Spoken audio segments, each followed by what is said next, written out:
Hey Flex fam, welcome back to another episode of Flex in the City. I'm Rada. And I'm Lisa, and this is episode 33. So if you've been following us for a while now, you know that we love diving deep into the fitness world, health, wellness, all of that good stuff. So we're doing something a little bit different today. We have a special guest here with us all the way from Atlanta. Yes. Well, I don't know if he's from there, but he's based there right now. Neill, and I'm going to hand it over to Lisa, who's going to explain a little bit more about who he is because they go way back.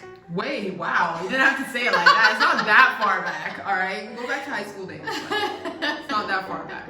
So here we are. I'll introduce him, and we'll move into the discussion for today. Okay, guys. So, as mentioned, we have a very special guest here with us today, Mr. Neill. Hello. I'll give you a brief intro about him, but then, of course, we'll allow him to speak about himself as well. So Ben and I actually know each other from, I would say high school, but we actually know each other from before high school. I think it's like sixth grade, right? Yep, sixth grade.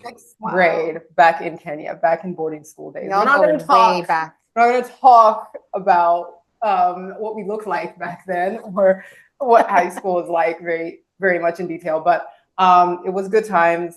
Ben was always one of those really nice guys. I remember Ben being an amazing singer, actually.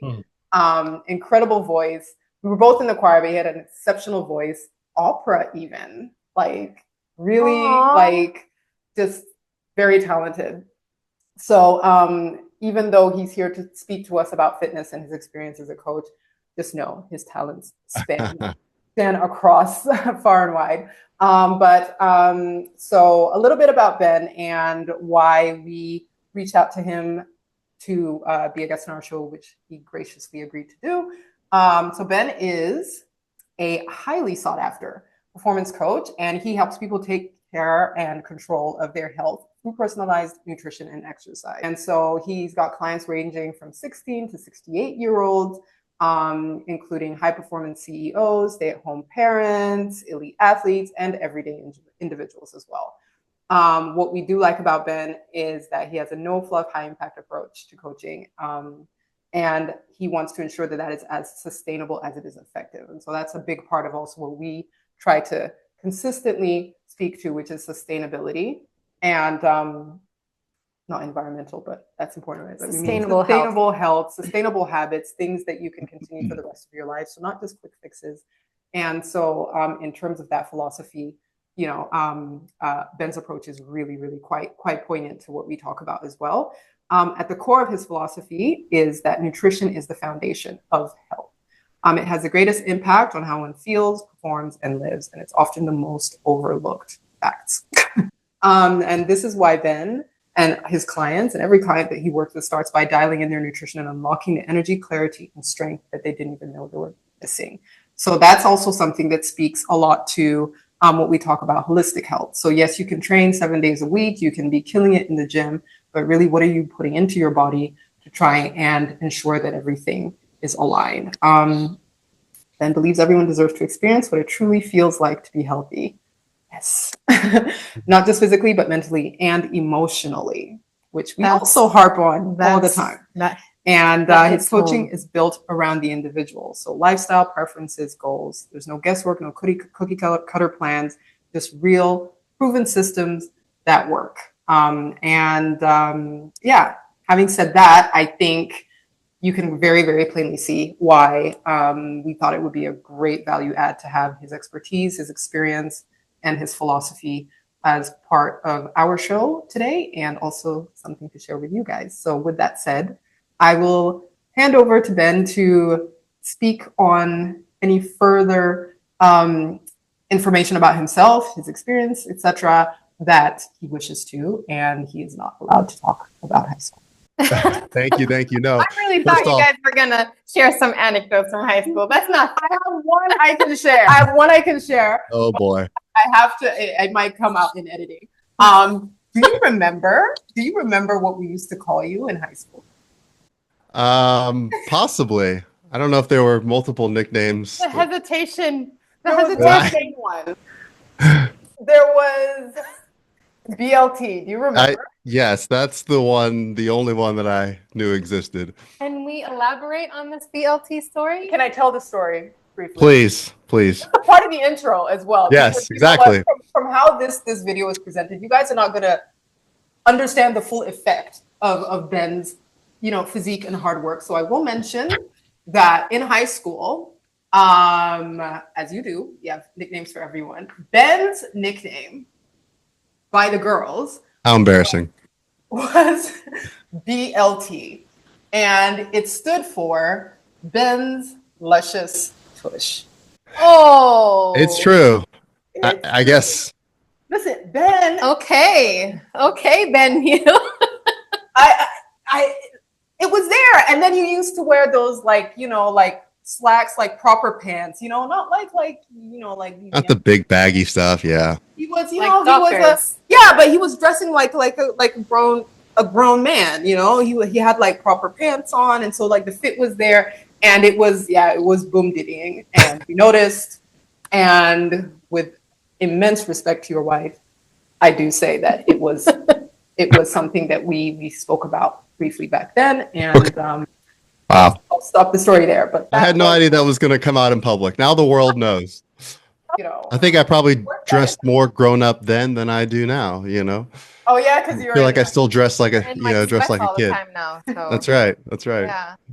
Well, thank you for that interesting, unexpected introduction. I mean, it really is a pleasure to be here to speak with you all and to talk with you and to your audience. I mean, I don't think there's any more to really kind of say. I mean, Lisa, you did a great job just kind of articulating things that are important to me, and I know things that'll come out in our conversation today. But yeah, I think it was just a great kind of matchup because so many of the things that you all talk about definitely resonate with me. So hopefully I'll just be able to give, a different side of things, maybe a different way that they're hearing the same thing, but it kind of, resonates with someone maybe in a way that it didn't before. So yeah, super excited to be here. Thanks for having me.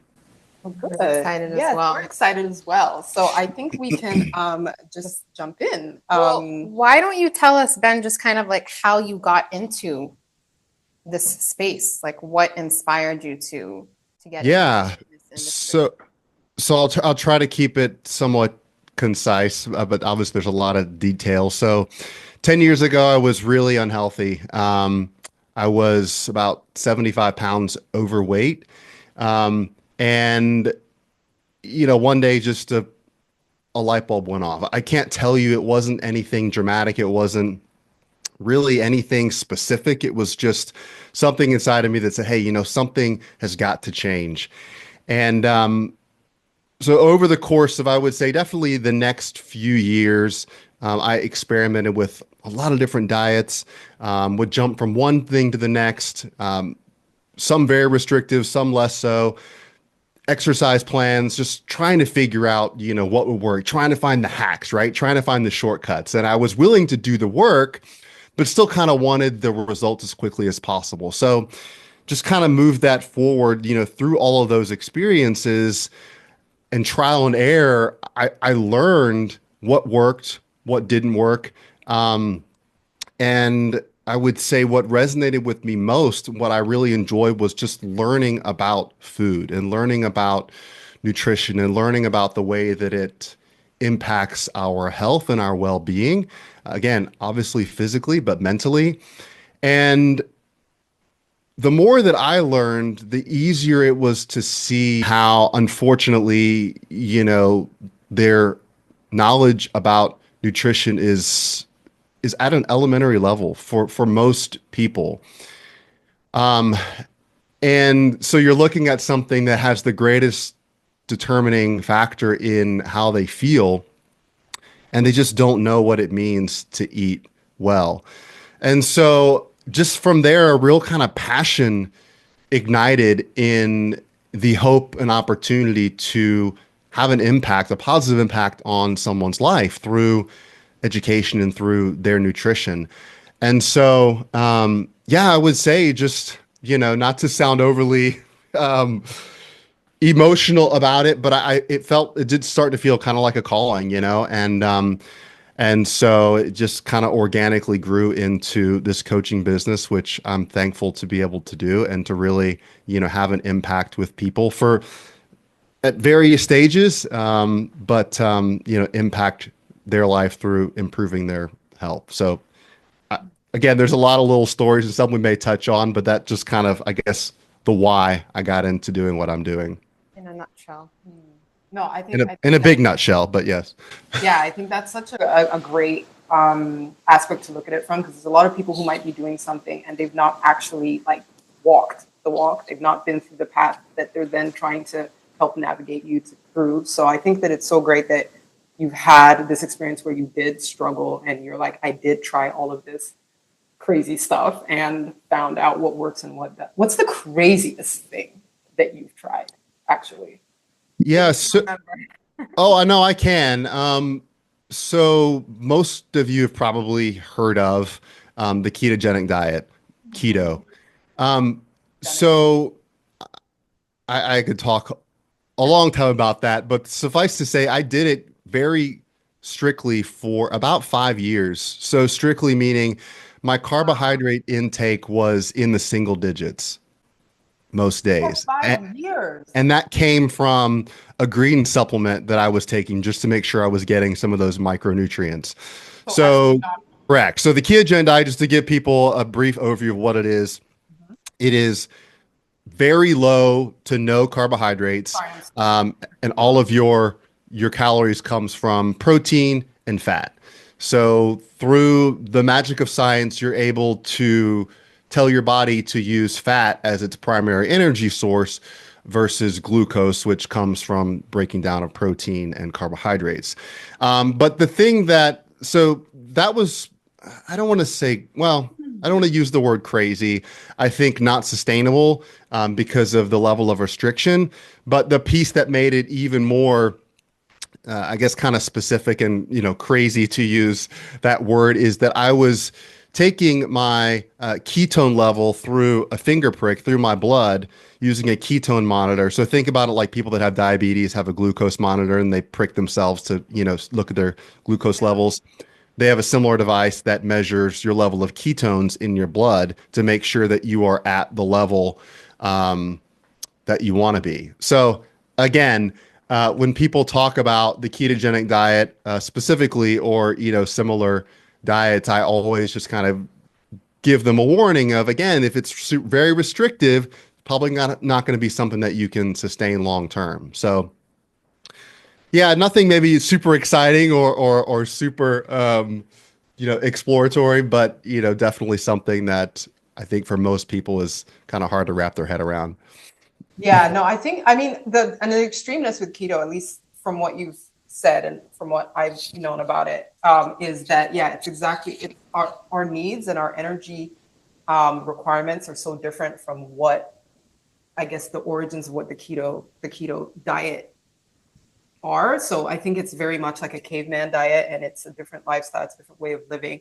And it's also a way of living because access to certain kinds of food was scarce. And right. So we live in a time that's different, and also our energy needs and requirements are different. And as is our energy use. And so, I think we also have to evolve our nutrition with our lifestyle. And the same way, even if we're all living in the same time, you have two different people that have different lifestyles. So their requirements for energy and for carbs are going to be different. You have, like people famously talk about Michael Phelps, who was consuming 12,000 calories a day. Right. Stick, but that's because his energy expulsion, his needs were with different. his training and right. A person who is sedentary, consuming half of that, but still going to be obese because their use of that energy. Yep. So I think that the fact that you highlight that it's not cookie cutter is a really great aspect of what you do, and I think that's important as well to point out. But yeah, keto is I mean, there's a lot of people who still do it, which to me is just wild. Well, and I don't want to get up on a pedestal, but the biggest problem I have with that is most people aren't doing it right. Because again, to go back to the sustainability, what do most people enjoy and or indulge in? Carbohydrates, Well, you can't have a keto diet for 4 days and then, go and have a cinnamon bun and expect that you're still gonna be in ketosis.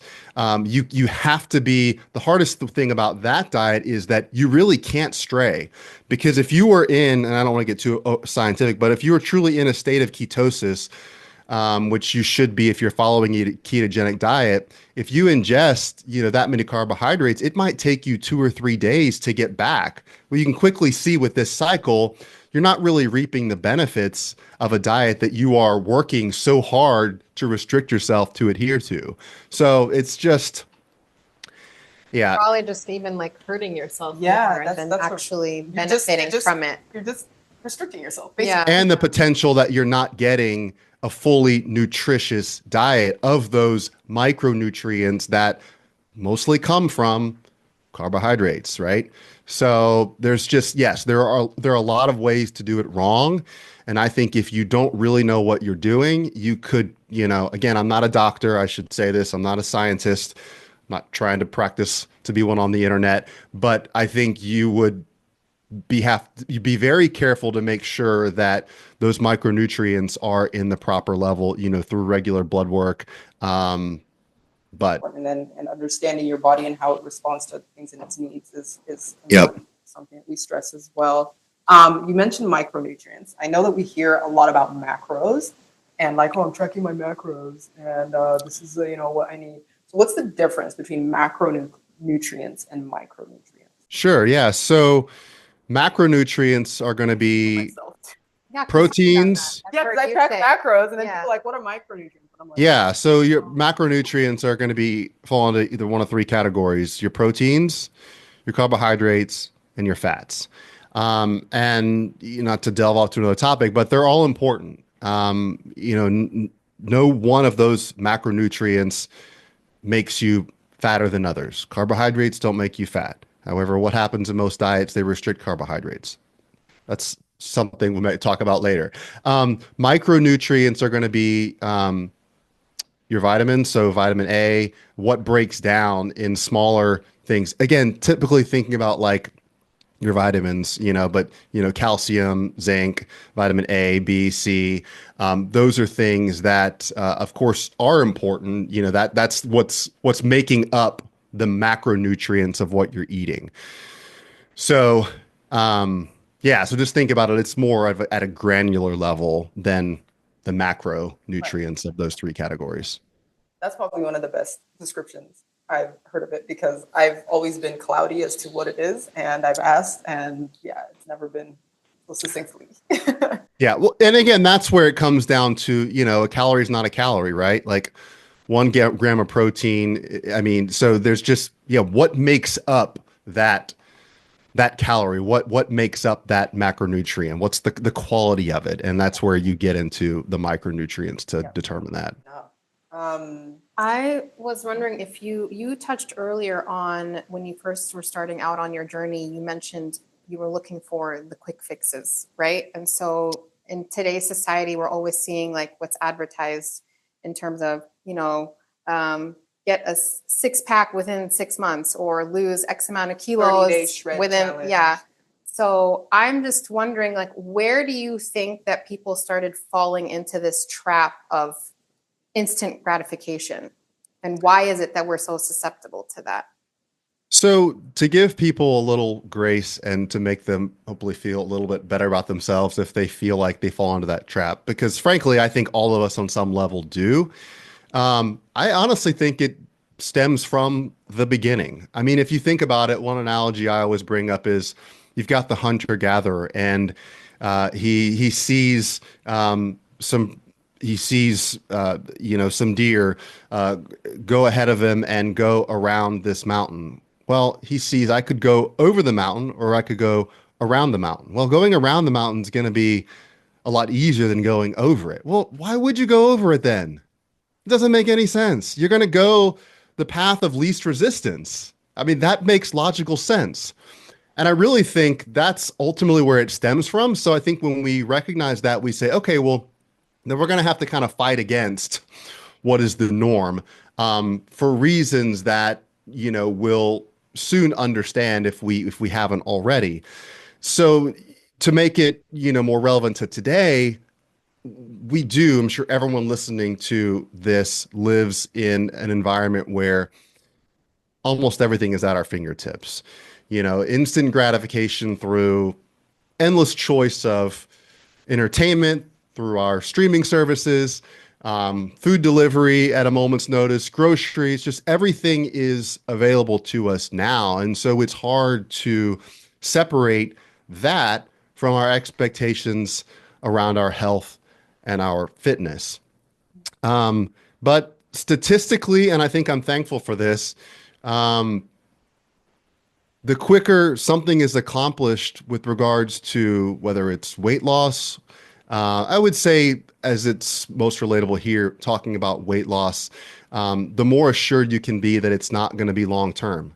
And so, if you can get people away from just chasing a target, chasing a goal, and understand that, look, to do it the right way takes time, I think is vital. Plus, I think, one of the point, and then I'll shut up, is that many people like myself, I'm sure like you all, are very goal oriented, and it's hard to take your focus off of that target and just accept that you really need to focus on the process and enjoying the steps that hopefully will get you to where you want to be. And I do think that if you don't, most people will never reach that goal. But if they do, back to my earlier point, it will be short-lived, because the reality is the harder it is for them to get to where they want to be, the less likely they're going to be able to stay there, once they get there. So I love that you said that. And I think also what needs to happen then is that people kind of redefine what success is, so most people, like you said, are goal oriented. So to them, they've succeeded when they've lost those X amount of kilos. But I think Right. if they can really look at it as, in the process, I've, attained new habits, sustainable, nutrition, my mindset, I've strengthened my mindset in the process. And I would look at that as then that is what is the success. And I think people our brains are almost wired for this immediate reward. Yep. And so it's hard for us to stop and take a moment and think, no, And savor the journey. and savor that process. Yeah, and I think there's even a lot of philosophies that say that the obstacle is the way, that it's, Yep. The thing that is the hardest. We talk about, whatever scares you, like jump into it, do it, face do your it fears. scared or Yeah, exactly. Yeah. And so like, it's kind of the same thing, it's at the root of it, it's going to be fear that fuels your lack of motivation or your lack of desire to be consistent. And at the end of the day, you do it anyway. I think just sort of like shifting our focus to enjoying the journey. And I'm totally guilty of not I am doing too. that as well. I think it's so it's definitely not preaching, but yeah, it's blind leading the blind, but certainly something that we're working towards as well, just on a personal level. But yeah, you're absolutely right. We live in a world where everything is like, no, there's an easy, quicker, faster way to get it done. So why shouldn't the same apply for fitness? And I think you can accomplish both, because something else that I think is very relatable is there's nothing wrong with being happy with where you are and still wanting more. And I think similar with a goal, especially because, I live in the US. Well, 75 to 80% of people are overweight. That doesn't mean they're obese, but they're overweight. So most of my clients work with me because they need and want to lose weight.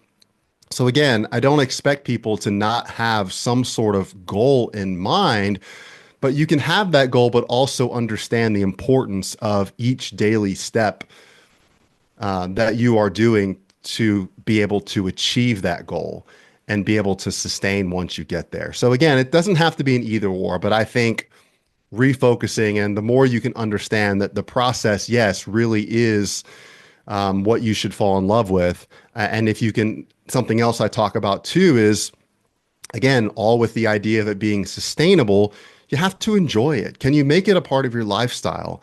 And the more that you can control your environment to work towards a lifestyle that you want, the easier that's going to be. So again, making sure that it's something you enjoy, that you will sustain, that doesn't feel hard every day is crucial. So Motivation gets you through the door, but it's the Discipline that's going to keep you there. there. Or, so it's just kind of like, that's finding that. Yeah. Yeah. Difficult. What is something that you face or come across quite a bit with your clients that is, aside from obviously, maybe people initially coming and saying, I want a quick fix, but then you move into, the coaching process. What's something that you find is a really common thread in terms of what might destabilize that coaching process? yeah, so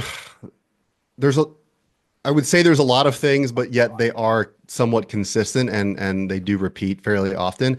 One of them is what we just talked about, so I won't repeat all that, but just breaking someone from this idea of instant gratification and that they can have results quicker than is fair, and quicker than is reasonably possible if it's something that you want to maintain. I'll say, what's the point of losing 10 pounds in 2 months if you put 15 back on 4 months later? Fortunately, I've never had someone try to argue that point once I make that comment.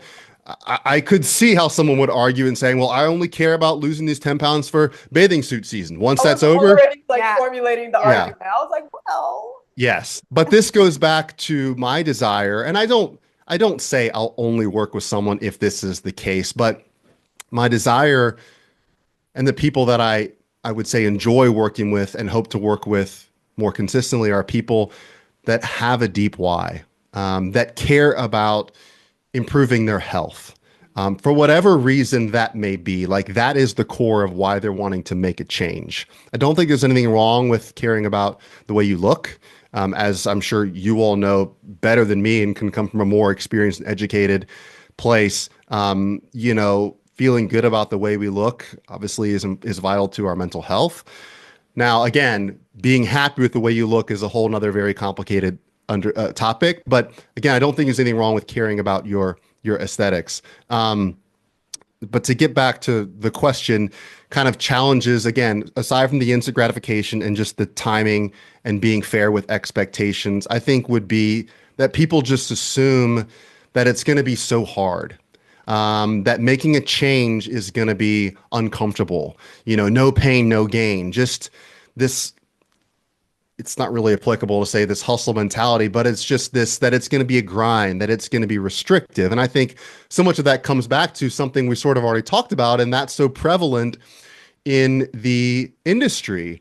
Something I say a lot of is that, the health and fitness industry doesn't care if it breaks you mentally as long as it changes you physically. And I would say that is one of the biggest reasons why I do what I do, and what,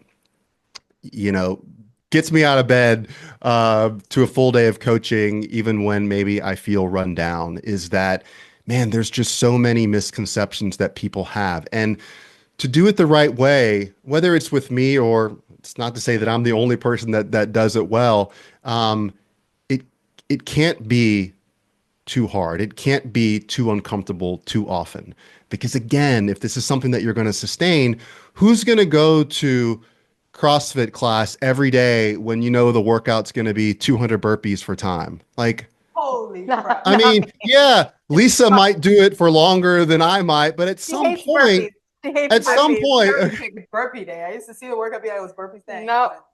At some point, you're going to say, no, I'm not going to keep doing this. Every time I do this, it's horrible. It's unenjoyable. It's painful. You're only going to sustain for so long. And similarly with the diet or anything that you do, if it's too hard, too often, you're just not going to do it. You're going to give up. And your ability to reach whatever goal you're trying to achieve comes down to how often can you be consistent.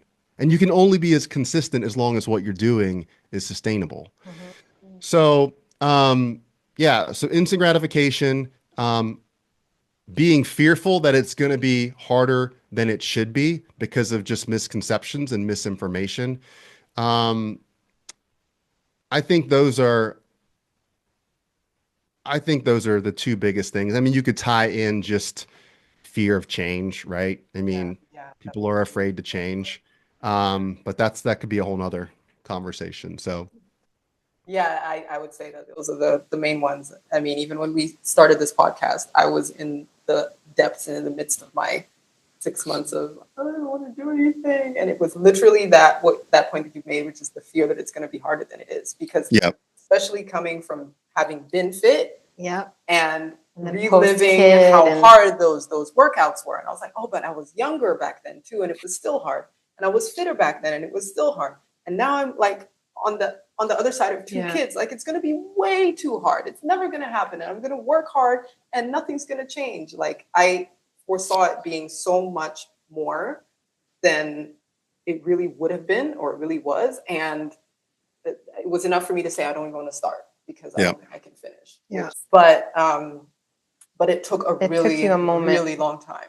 And, Well- and I think the patience aspect was hard too, like understanding, which is hard for me, patience, the understanding that, yeah, it will take Yeah. time. You're going to work hard. You're going to, whatever. For me, what I call break myself in the gym, that really put in 100% and walk away and still not feel a change physically. Still Yep. not necessarily see any change for a while. And then even when you feel changes, it's not going to be stuff that's noticeable. It's not going to be things that maybe you can, measure yourself or weigh yourself and see a change, but it's happening. And so staying strong throughout that is the It was hardest part hard. for me. Reasonable. well, something you touched on that I want to just quickly comment on is I think another big hurdle for most people is pride. It's ego, Yeah. right? They feel like asking for help is a sign of weakness. And I think there are a few things. No, Yeah. I pointed it to me and you. I'm like, Okay. I think there are a few things more detrimental to someone's success than having that mindset. Because I tell people, well, once they've come to me, of course, they're already kind of over that hurdle. But taking that step for some people is harder than it is for others. And I say, look at the most successful people in the world, almost regardless of what industry or field. They have help. They have coaches, whether it's a life coach, whether it's someone that helps with their nutrition, their fitness, their business. They recognize that to be the best at something, it's going to take a tribe. It's going to take other people. And so I think, again, putting that misconception aside and asking for help and understanding that actually shows your strength. And checking that ego, because again, we all have it. Some it's more of a thorn than others. Certainly for myself, it's a huge struggle. But I think recognizing that and trying to move past that is huge. So, But you're fine. What is it? Like you're like what, 0.1% body fat? not that low. I would be 0.1, dead. no, I would be 0.01. dead. But yeah. He's like, actually, yes. hashtag goals. Mhm. Have you ever had to turn any clients away? And if so, Good question. why would you turn them away? So everyone that works with me, and I don't think this will ever change. I don't know that I want it to, kind of has an interview process. And I tell them, I mean, in a nice way, Tryouts. you think you're picking me, but I'm also picking you, right? Because True. I do, and I think this is to their benefit. I'm not just looking to get as many clients as possible, not care about their success as long as I'm getting paid. If I don't feel like I can help someone because of their situation, or because they have unrealistic expectations that one, I'm not going to be able to meet, nor do I think it's in their best interest to try to meet them, then we won't work together. So I definitely do some, due diligence on the front to try to make sure if there are any quote unquote red flags like that I can identify them. So yeah, there's people who have had that conversation with me that haven't end up working with me. I would say from the ones that I know, they either didn't work with anyone or it was because I just wasn't telling them what they wanted to hear. And that comes with the quick results, because I tell people, like, look, I know what sells. I Yeah. know what people want to hear. Yeah. But fortunately for them, I care more about their best interest than maybe they do. They do. And so I just, I just won't go, I won't go down that road. I tell people I will never promise you a certain amount of weight loss, but what I will promise is that your mindset around eating, around being healthy will be changed forever. And once you have that information and that knowledge, well, then you're responsible for it, right? Yeah. So yeah. That's the gift that keeps on giving, because even Yeah. after they finish their coaching with you, they can take that with them. And that is actually what gives them the ability to be sustainable. So Yes. Yeah. it's actually, That you're is- giving them like more than their money's worth, That's really. Right.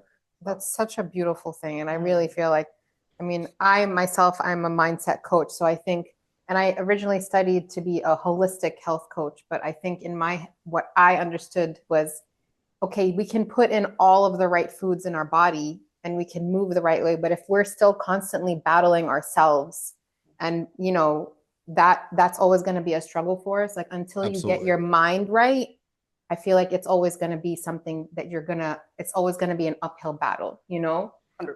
And that's why, sorry, I apologize. No, go ahead. No, go ahead, No, please. no. Well, and that is why I think I was more attracted to focusing on helping people with their nutrition than writing an exercise plan. Because for people who have put on a lot of weight and are trying to lose it, and according to, the literature, that's 60 plus pounds, there are so many more demons associated with food than there are with exercise. It's not to take away from someone making the decision that they're going to exercise regularly if that's not been a part of their life, maybe ever. But the food piece is harder for most people. It's more, it's the cookie cutter approach just doesn't work. You really do have to figure out what works for that individual. So back to your point of figuring out why did you put on 100 pounds?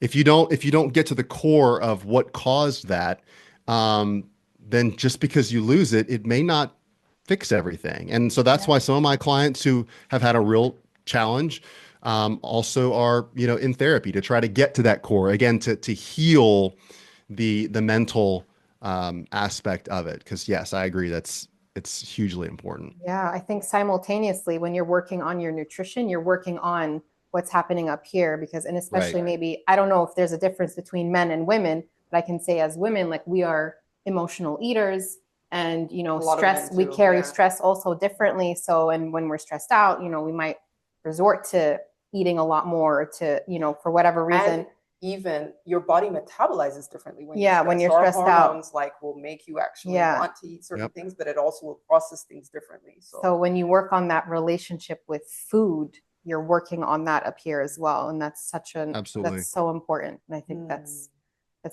amazing that's what you've taken on with your clients as well. So, well, I'm not a mental health coach, so I don't, but you're doing a lot of what I do, right? A lot of what I practice. do is helping them shift their mentality, which in most cases has been broken, oftentimes to no fault of their own because of society.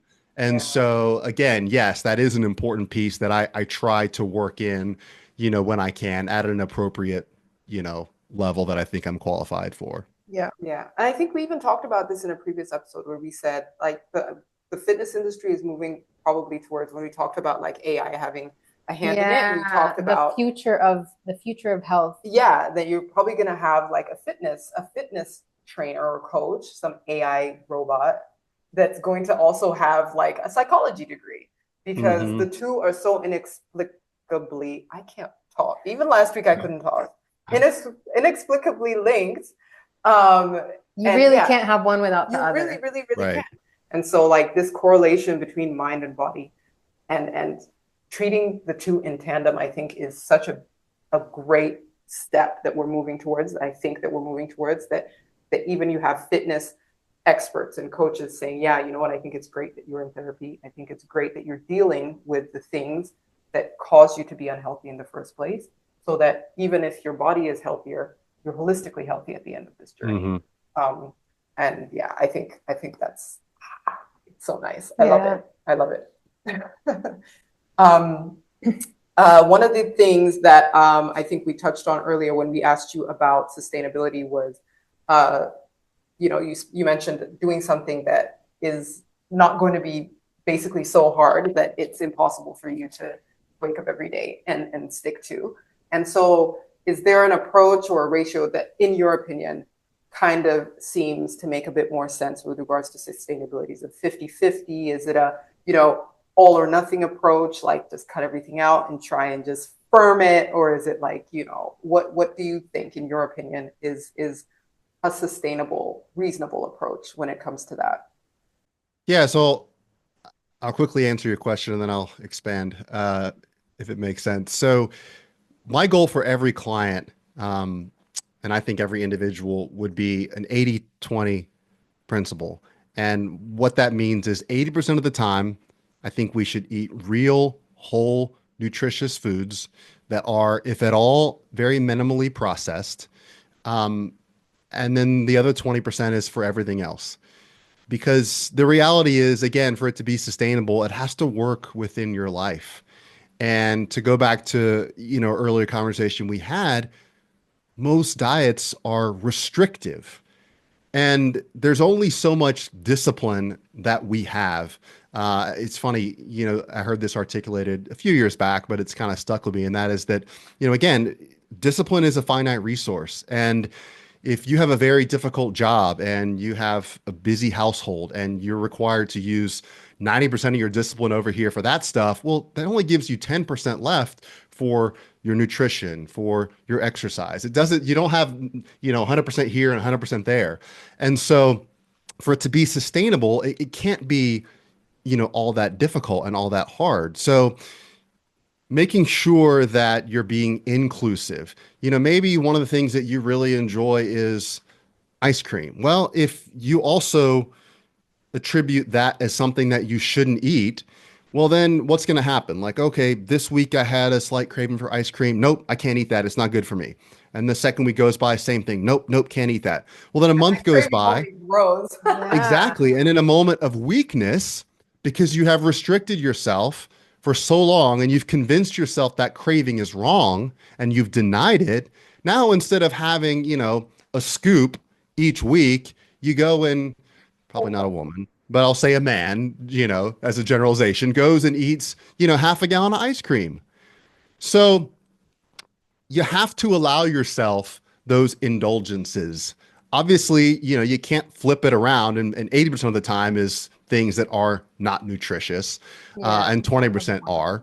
And I think another important component, and something that I do see trending in a positive direction, is I try, although I don't do it perfectly, to not even use the term junk food. I think demonizing food is a bad thing overall. Obviously, as we've already talked about, some foods are more nutrient dense, are more nutritious than others. But the reality is, unless you are an Olympian, unless you are a professional athlete that really has to, manage every last little thing that goes in the body, even them, I think there's still got to be some balance. Yeah. Maybe it's 90-10, but I think, again, for the average person to create a sustainable approach, I think the 80-20 is the best place to start.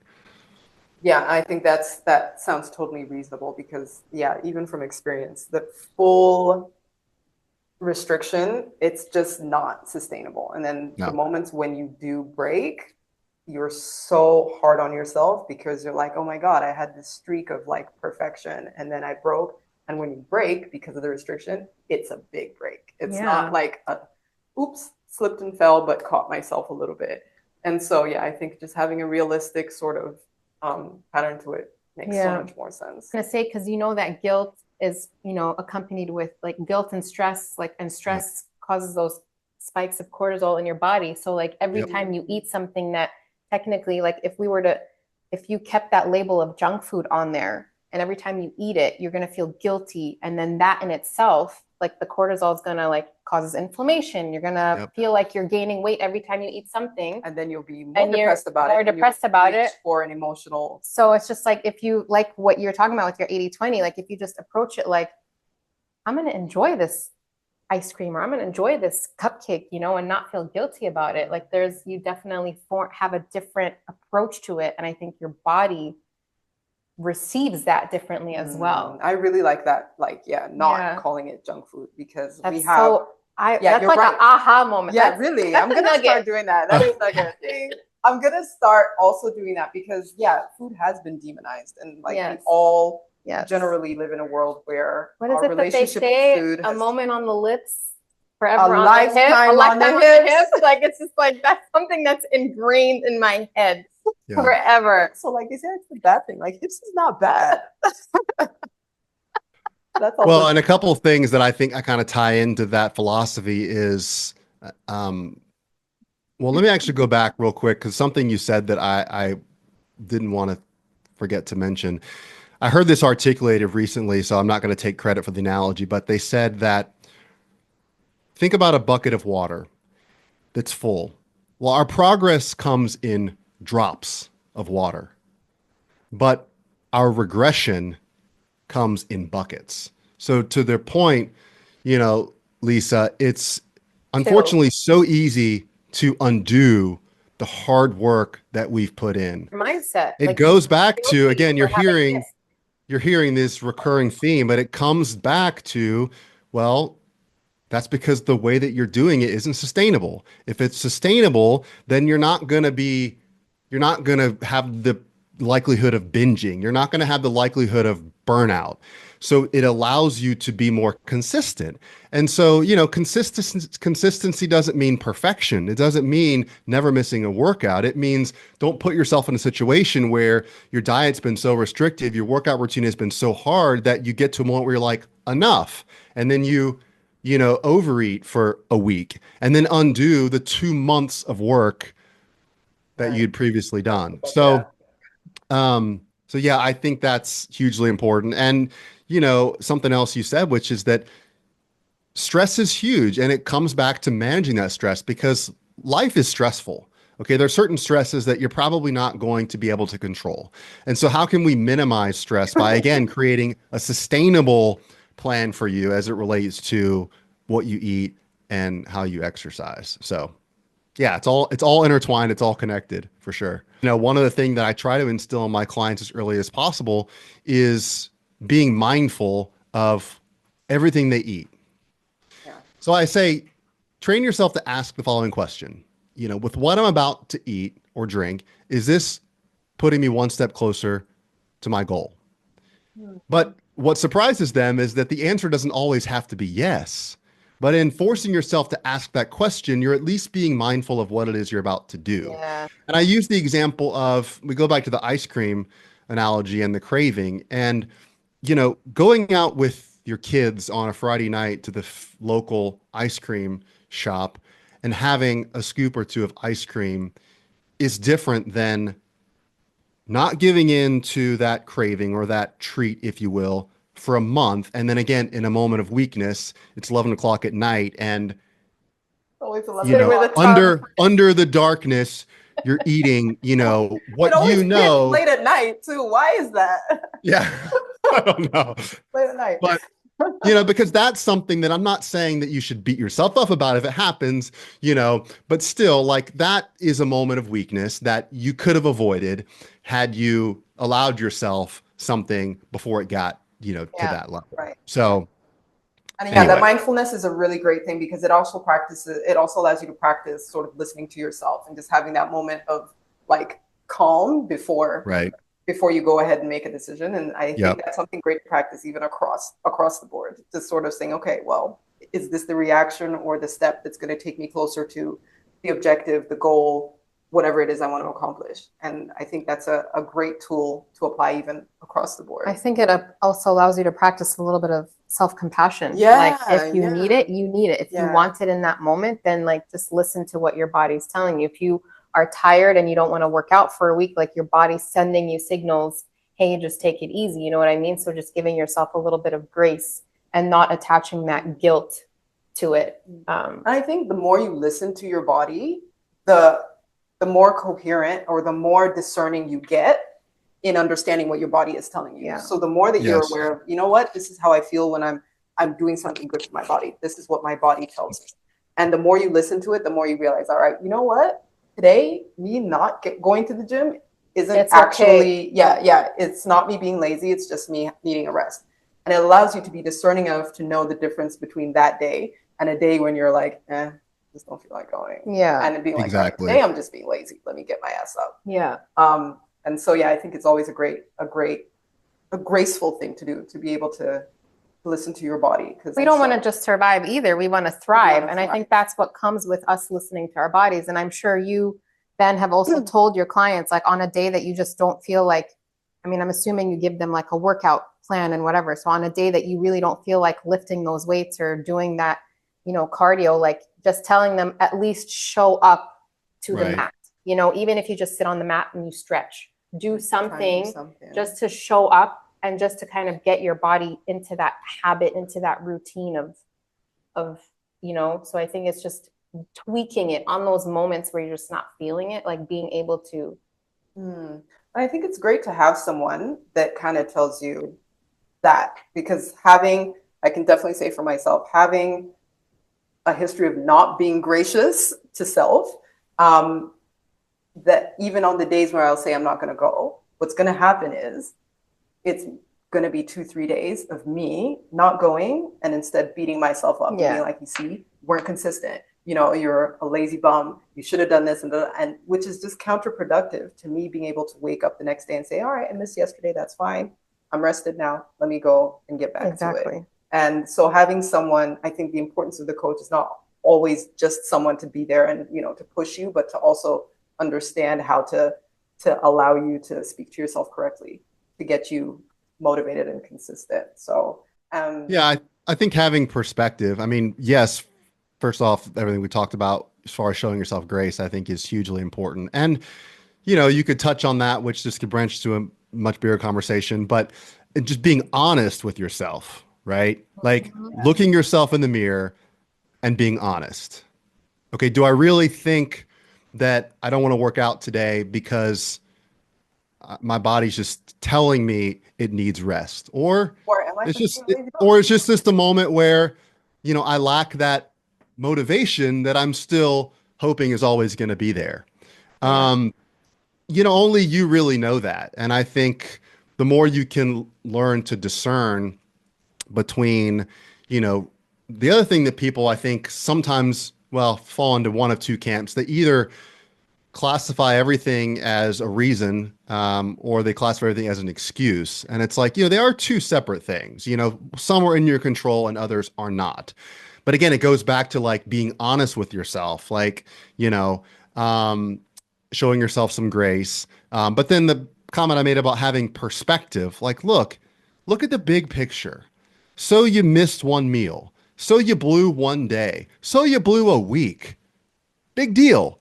Get back on the horse and get back on, the path of where you want to be. Yeah. And I think that's the resilience ultimately is what allows someone to be consistent, is understanding that, again, I mean, these phrases like everyone's heard, but it's like, hopefully some of them, it won't just go in one ear and out the other. Like you'll really just let it resonate, but progress over perfection. And again, I think we probably share a lot of similar traits.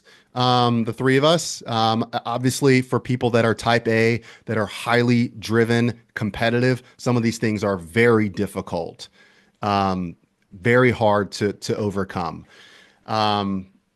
But it's still, I think, vital for longevity, as it relates to achieving your goal and then being able to, maintain whatever it is you're trying to achieve. Speaking to a fellow type A, what would you tell yourself 10 years ago, now with the knowledge and the experience that you have, if you, Ben, 10 years ago came to you and said, listen, I don't sort of know what to do, but I want a change to happen. What would you say to yourself?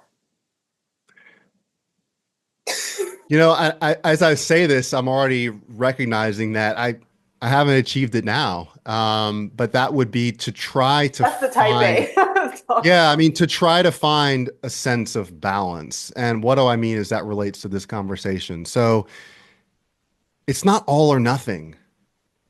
You know, it doesn't mean that if your diet's not perfect, if your exercise routine's not perfect, then, well, then screw it. I guess I just won't even try to be exceptional at whatever I'm doing. It doesn't have to be that way. Like, you can care about your health, you can be healthy, and still, you know, not be in the gym 7 days a week.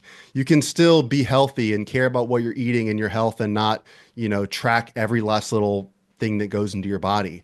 It's not all or nothing. And again, I think for people like myself, like it's very hard to acknowledge that it doesn't mean that you're slacking. It doesn't mean that you're not fully committed.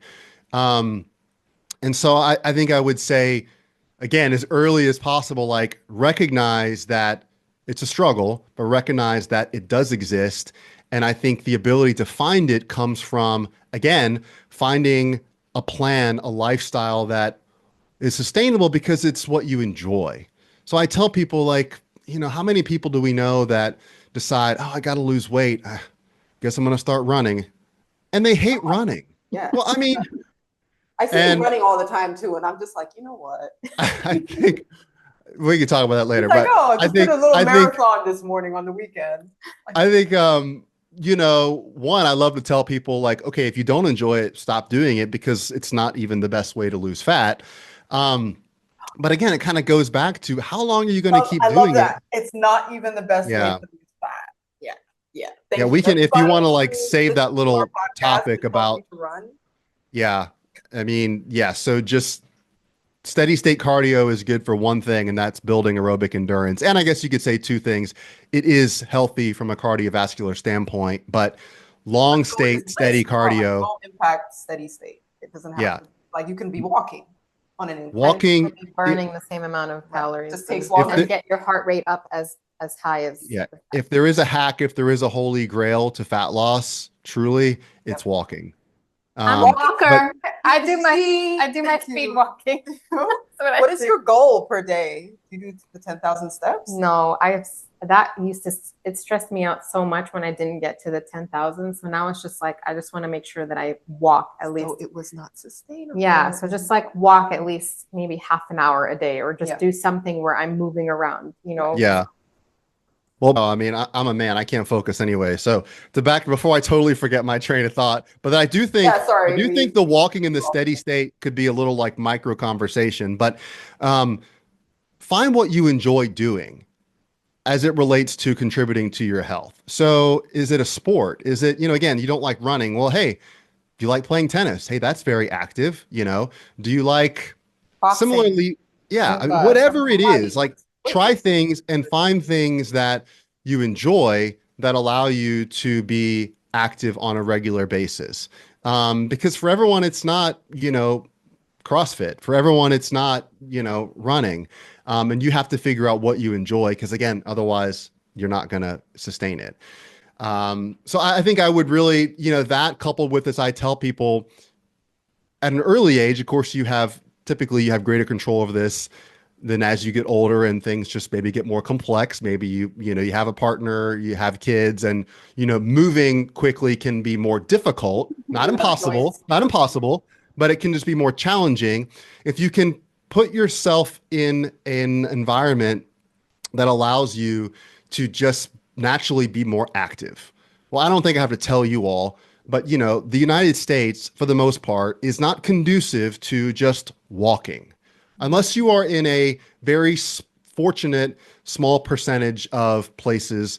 Again, those are very hard and normally expensive to come by. Yeah. So, but as much as you can control your environment, that allows you, hey, yeah, I can walk out the front door and go down and get my groceries. I can walk out the front door and go to, you know, a handful of restaurants. That's why one of the reasons we always love traveling, you know, to Europe and abroad, and just how much we're reminded how wonderful it is to be able to walk to places. Yeah, no, that's something that because you guys travel in the summertime, that's why.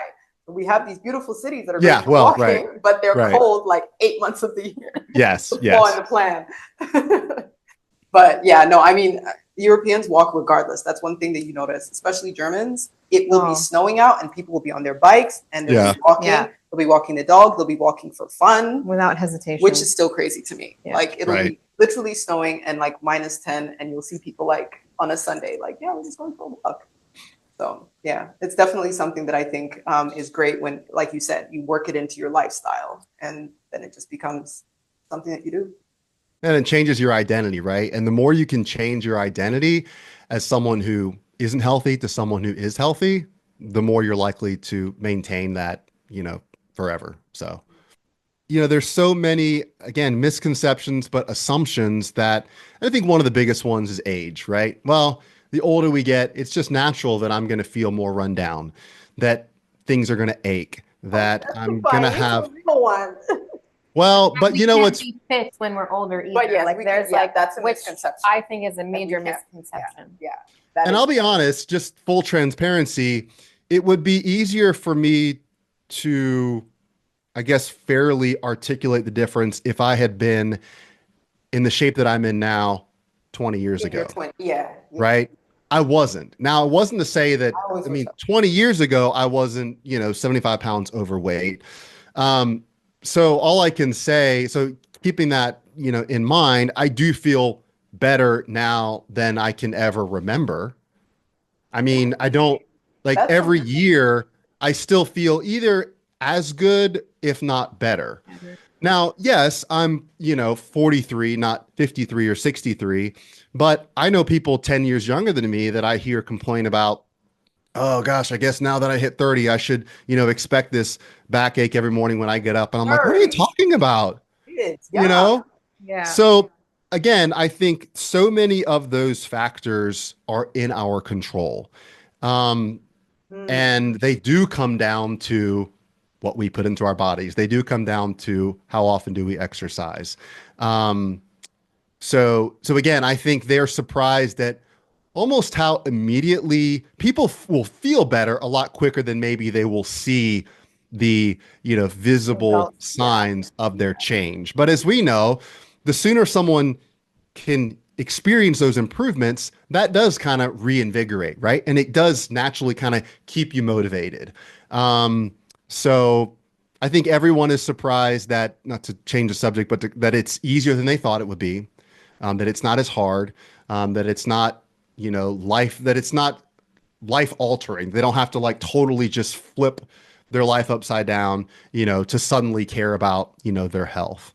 So I know that kind of roundabout way answers your question.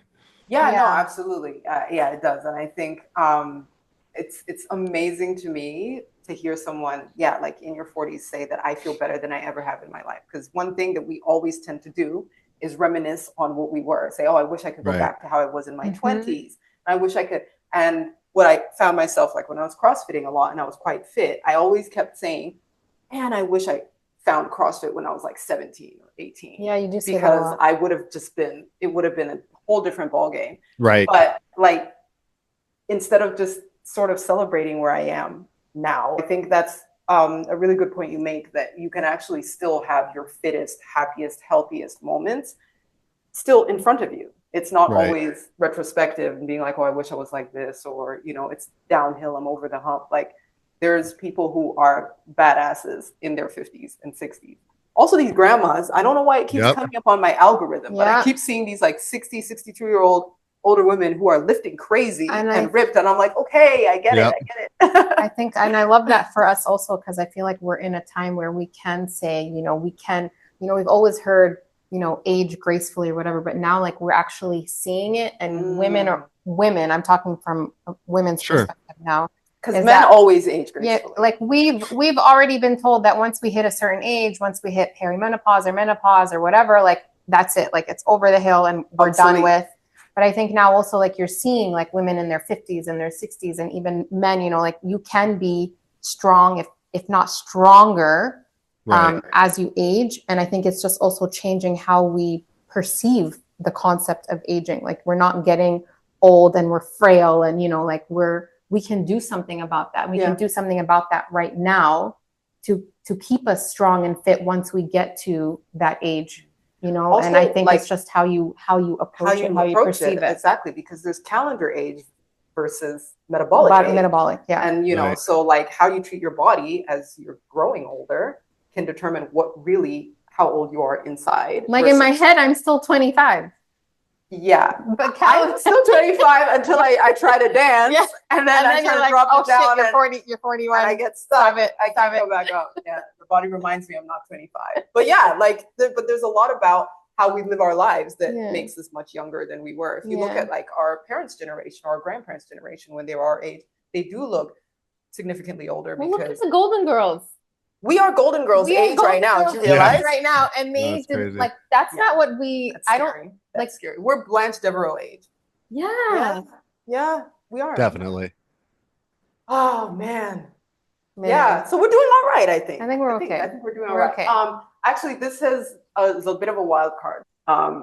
So I don't know if you've heard of what's his name? Brian Johnson, Brian Johnson. the You're man good who with the wants names, to always. live. No, I'm not actually. Better than I am. So there's this guy who basically has he's got a documentary about his lifestyle that is essentially built entirely on extreme measures that he's taken to prolong his life, what he considers to be healthy. But at this stage, it's still quite a lot of the measures he takes are quite He's like a test subject. yeah, are still like but they're based on science, but really they haven't been tested anyway.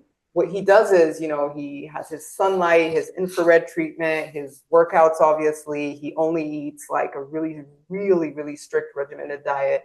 He, I think, takes upwards of 150 different pills Every day. Mhm. supplementing. He has also now started, or towards the end of the documentary at that time, had started injecting himself with like his younger son's blood, because there's some study that shows that he can sort of like it'll regenerate something anyway. And now he's also been giving his blood to his father so that his father can also anyway. So a lot of it is not wildly controversial, but a little bit out there, but makes for good or moderately TV, I good guess. entertainment. I mean, by Netflix documentary standards. Anyway, so I just found it really interesting that there's this guy who, and what he does is he measures his aging at the end of every 12 months. He measures what percentage he's aged by. And so what he's trying to do is basically slow down his aging process. That's his ultimate objective. And apparently he's slowed it down significantly over the course of all these treatments. And so obviously, you know, we're obsessed with fountain of youth type of stuff. But what is your take on something that extreme that obviously he's an aberration, but that a man like that manages to obviously be sustainable with the help of millions of dollars and his team and all of these doctors, but he manages to make that sustainable for him. Because I know I have an opinion on it, but I was just curious to think or to see what you think about it. Something that's that extreme. And I know you haven't seen it, but yeah, no, I mean, the first thing that jumps out to me is, well, two things. One, something we've already talked about is just someone looking for some quick fix, right? Oh yeah, if I did this, then I would get X, Y, or Z. So, but I think the bigger point, you know, to discuss is people getting too stuck on the details and not focusing on the things that have the greatest impact on their health. Because supplements are sexy, but eating, you know, chicken, broccoli, and sweet potatoes for dinner, that's just boring. And it's this mentality that like, well, the sexy, exciting, shiny stuff is the stuff that works, but the boring stuff, that can be effective. It sounds too simple. So, you know, an analogy I use. I know a lot of people don't like it, but you can make it exciting. What's that? They don't like what? I said chicken and broccoli is good. I don't know why a lot of Delicious. people don't like it. Broccoli's my favorite. A lot of people find it unexciting. I'm like, you can make it slap. You can make it really good. Yeah, and obviously just an example, but I think. But no, but I understand. A lot of people are like, ill. Yeah. You know, people will ask me, hey, you know, what what fish oil supplement do you take? When I know, and they know, that they're eating a very Garbage. unhealthy diet. And it's like, well, let's focus on, if you look at like, think about a traditional food pyramid, right? So not that everything he was doing falls into the supplement category, but I believe that supplements, so things that you are supplementing your regular diet, make up about 1%. Well, so, why would you focus on supplementation when you're not eating, a nutritious, balanced diet? That's really at the bottom is, I think, lifestyle, but right at the second level of the pyramid is what you eat. And so again, focusing on the things that have the greatest impact on your health, and all these other things, it's not to say that I don't believe supplementation is valuable, but again, it's like, let's make sure everything else is in line first before we grab at something that doesn't have no impact, but has a less important impact than the other pieces. Yeah, I agree with that entirely. And it's in the name, it's supplementing. It's literally meant to be like helping something else that's there. And so, yeah, I think he does all of these things where he's like, oh, I don't go out in the sun, and, I stand in front of this light, and I have this like hair growth thing that like keeps me from going bald. Like he does all of these other things. But yeah, the supplementation is such a big part of it. And even if he is eating healthy, you're absolutely right. That's something I hadn't really thought about, is that he's not put the focus of his health on his food intake. It's on his supplement intake. And that's what you get largely from that documentary. But really everything you need, and a supplement is mirroring what you get from food anyway. Yeah. And I'll touch on that, quickly. We don't have to do a deep dive, but I do believe that supplementation is important, because the reality is, because one of the points that you didn't make, but almost made, and if I had been able to complete your sentence, like, you almost got there. But everything that we need, we can just get from food. Well, the unfortunate thing is that's not true. Now, depending upon where you live, like being in Europe, you have a better quality, I think, overall of like produce than we have. I mean, I know, and I don't want to speak incorrectly, so maybe Germany isn't this way, but I know in some countries in Europe that I've been to, it's like, well, it's all organic. There's not like hey, do you want the organic or do you want the non-organic? No, it's all organic. Where here, there's still, in most cases, there are two choices. There's Whole Foods and there's affordable food. Well, no, but even like, the Whole Foods, the store, for example, there are organic bell peppers and there are non-organic bell peppers. And I don't have to tell you which one is more expensive. And in some cases, 3 or 4 times as expensive. So let's just go back to my point, which was that food is not as nutrient dense as it was 100 years ago. Yeah. Whether it's organic or not, it just isn't. And so for certain micronutrients, for certain vitamins, it is all but impossible to get the recommended dose by just getting it from food. That isn't true to all vitamins and micronutrients, but some. And so that's where I think the supplementation, again, you're doing everything with your food that you can, but you realize that for some of these things, you just need more.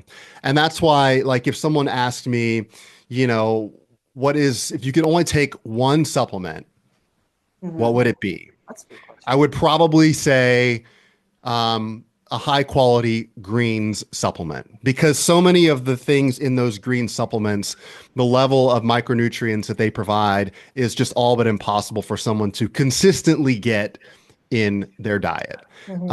So you're just filling in the gaps. You're not like someone who's like, well, I don't eat vegetables and I don't have to because I've got this powder that's going to replace that. Still try to do your diet right, but just know that you're kind of filling in some of the gaps with a supplement. So like it's an add-on. Yeah, absolutely. And I know that in my head. That's the term. That's how it's true. And I know that in my head, use it as a replacement. Yeah, I've certainly been guilty of that, in particularly with greens, just because I'm like, I don't find anything that I really like, and there's nothing that tastes like what I know is really, really good. But yeah, you should. Well, not to pick on Lisa, but I heard this doctor actually use this analogy to the point of how important it is for something to taste good. And he said, and this is meant to be somewhat comical, so I don't want anyone to take offense to this, but they were like, you could create a drink that would cure cancer, but if it tasted like gasoline, nobody's going to drink it. No. And so, I don't, going back to my sustainable belief, like I do think that, there needs to be a marginal element of discomfort or of a lack of enjoyment. But I also like to tell my clients who are all adults, you're not a 5-year-old. You don't have to get excited about everything that you eat, you know? It's true. Now, it doesn't mean hopefully that you're like, this tastes horrible and I'm going to gag, but it just means that, okay, just throw the green supplement back and Yes. it's over in Quick, 30 done. seconds. You know what I mean? Yeah. So Yeah. I'm finding that because I'm a foodie, so I really like, We are, yeah. like my relationship with food is not just that obviously I need it to survive, but it's my love language, but it's also my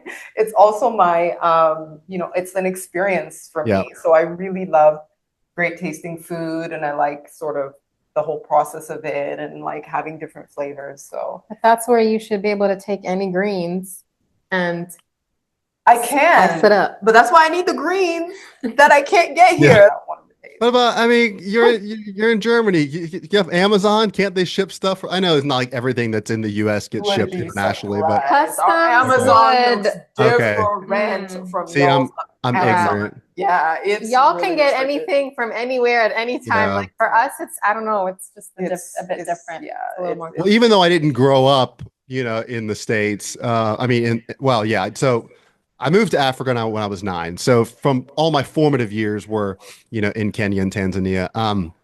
I've never lived anywhere else internationally. So yes, I've been very fortunate enough to travel to many countries all around the world, but from living there, no. So I do recognize as Americans, we do have an extreme amount of convenience, and that's Yeah. a blessing and a curse. But Yeah. but no, it's a good point. Yeah, no, you guys have a lot of the good stuff. Still pretty And a lot good. of bad stuff. Hey, a listen, lot of that. I mean, also Good this, comes with the also bad. this, Yeah. especially Yeah. currently, but I won't get into a political yeah. conversation. But no, to But your yeah. point, I think it's very important to identify, hey, I love cooking.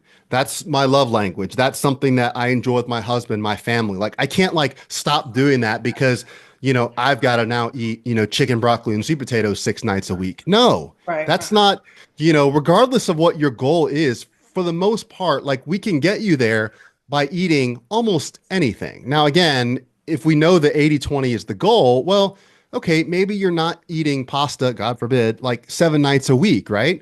Doesn't mean you can't have pasta. Doesn't mean that, oh, I can't eat bread. It doesn't mean get away from those traps. Like that's the demonizing, part of the industry that I absolutely abhor and, fight tooth and nail to fix people's psyche, around. So You're doing you don't the have to right give work. up alcohol The Lord's altogether. work. Yes. You know? Food is not the enemy. No. Our not. And something I say, I don't think I said it already, although it was in my head, is I believe that the demon is in the dose.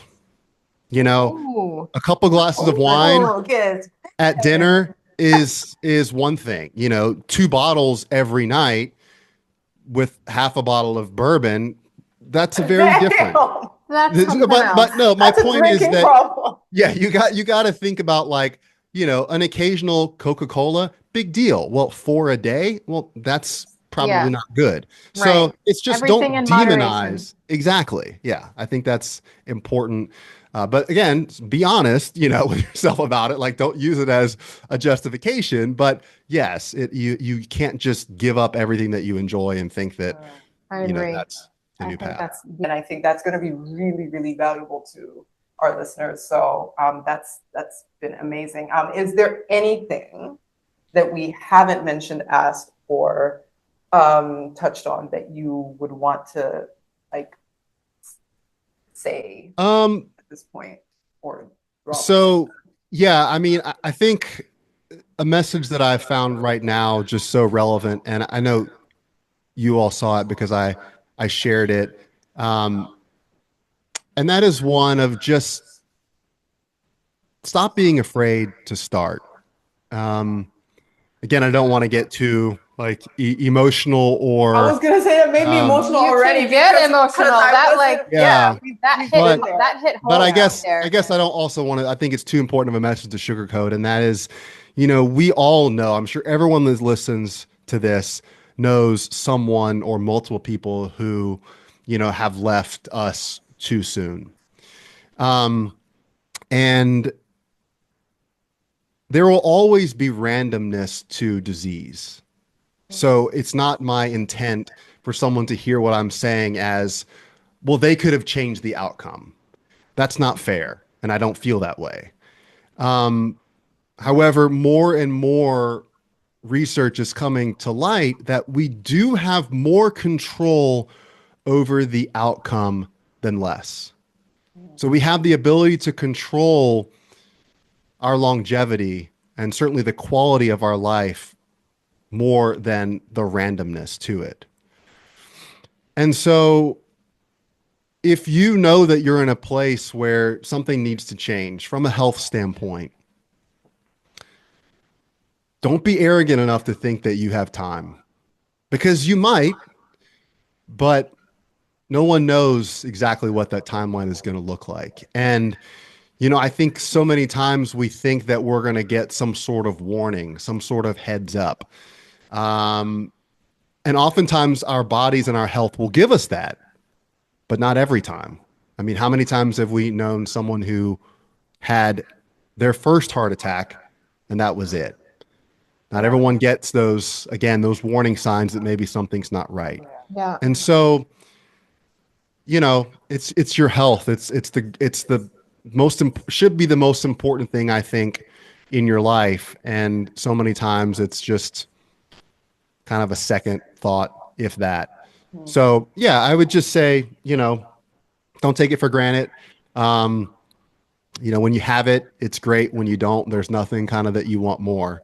So, I guess that would be kind of my lasting message. And ultimately that's why I love doing what I do, because listen, I'm not here to change the world, but, if there's someone that sees something I share, if there's someone that I have the unique opportunity to actually speak to one-on-one, even if it's someone that's working with me or just in a friendly conversation, I can feel confident that I've given them good, sound advice that comes from a genuine, real, and caring place, and that isn't manipulative. And I just hope that I've kind of helped educate them further to make, some sort of positive change kind of in their life. So I can testify. I love that. Certainly you've done that for us today. I've never met you, but I can feel that you have that energy. And I think that everyone who works with you definitely can also attest to that. And so I thank you for doing what you're doing and for being here with us today and, sharing your message and your wisdom and your experiences. And I love that. And I love that you ended with that last bit where you said,